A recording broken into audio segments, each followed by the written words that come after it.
To appreciate the setting, I want us to take a closer look at the wedding customs of first century Judea. There were 4 stages to a wedding. The first stage was arranging the engagement.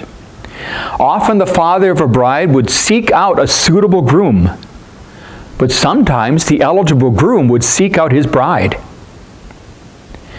And part of this arrangement was agreeing on the bride price. To our modern ears, this sounds like dad is selling his daughter off to the highest bidder. But the bride price had 2 functions. It demonstrated that the prospective groom was capable of supporting a wife, and it compensated the father for the loss of income and the loss of labor because his daughter was leaving his household. The second stage of a wedding was the betrothal. What a nice formal word. The bride and groom would agree to the marriage covenant in front of witnesses, and that was a binding legal contract. So they were married except for consummating the marriage once the betrothal was official. The groom would make a formal betrothal declaration, which meant that the bride was set apart for the groom. The couple would drink from a cup of wine to signify their upcoming shared life and the covenant that they were entering. During the second stage, the bride price was paid. The betrothed couple would live separately from each other for about 12 months until their wedding day. The third stage of a wedding was the preparation. After the betrothal, the groom returned to his father's home and prepared a bridal chamber, or a huppah. And this may have been an attached room on his father's house. It might have been a separate dwelling on the property. But the groom could not go and claim his bride until the groom's father declared that all the preparations had been completed. Meanwhile, the bride was also preparing for the wedding. She was putting her wedding garment together, and she was collecting linens for her new home. And she also had to keep her lamp ready at all times, because the groom would arrive unannounced at any time. Now, these customs went back centuries, so people in first century Judea were well acquainted with them. And this is important because Jesus leverages this understanding when he explains the aspects about salvation and the kingdom of heaven. And in fact, I'm hoping you already see the parallels with these wedding customs. For example, Jesus, as the groom, seeks his bride like the good shepherd seeks the lost sheep. But his Father is also seeking the bride, or seeking the groom. So God has sent the Father. God has sent Jesus to marry the bride, and Jesus is looking for the bride, and the bride is the church.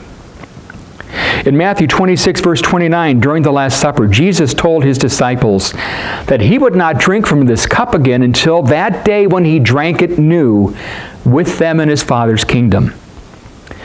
That cup was the wedding covenant. Jesus was talking about the wedding between himself and his bride, the church. And Jesus paid the bride price at Calvary.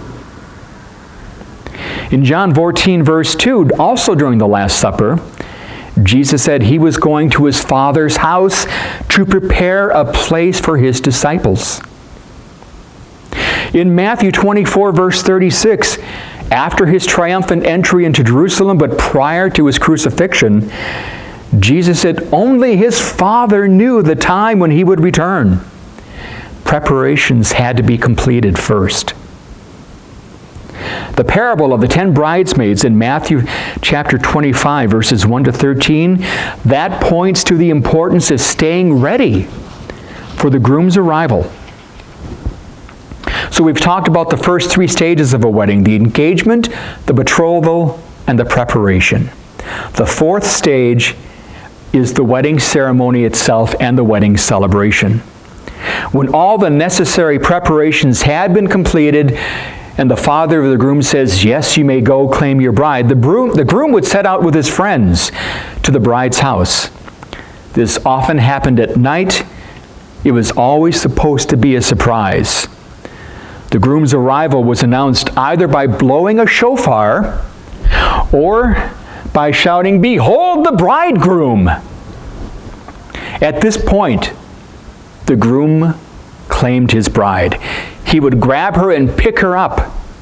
And this was often referred to as caught up. And the same kind of language is used in 1 Thessalonians chapter 4, verse 17 to describe the rapture, when all believers living and dead are caught up in the air with Jesus. The wedding party returned to the groom's house at his father's property for the wedding ceremony and the celebration. At some point, the bride and groom consummated their marriage in the bridal chamber as the celebration continued outside. That's different from today. Afterwards, the friend of the groom would announce the union was complete to the wedding guests. And in John chapter 3, verse 29, John the Baptist described himself as a friend of the bridegroom who was happy to stand with the groom and hear his vows. Can you see the parallels? Okay, so now we've got some understanding of the wedding customs of the wedding ceremony and the celebration from first century Judea. So maybe that helps us understand why running out of wine was scandalous. Because the groom was supposed to have completed all the preparations. This was the first step of their marriage. The first day of their marriage. The groom was supposed to have demonstrated his ability to support his bride. Running out of wine halfway through the celebration would have been a bad start to their marriage. And wine itself had spiritual connotations in Judaism and in rabbinical teachings.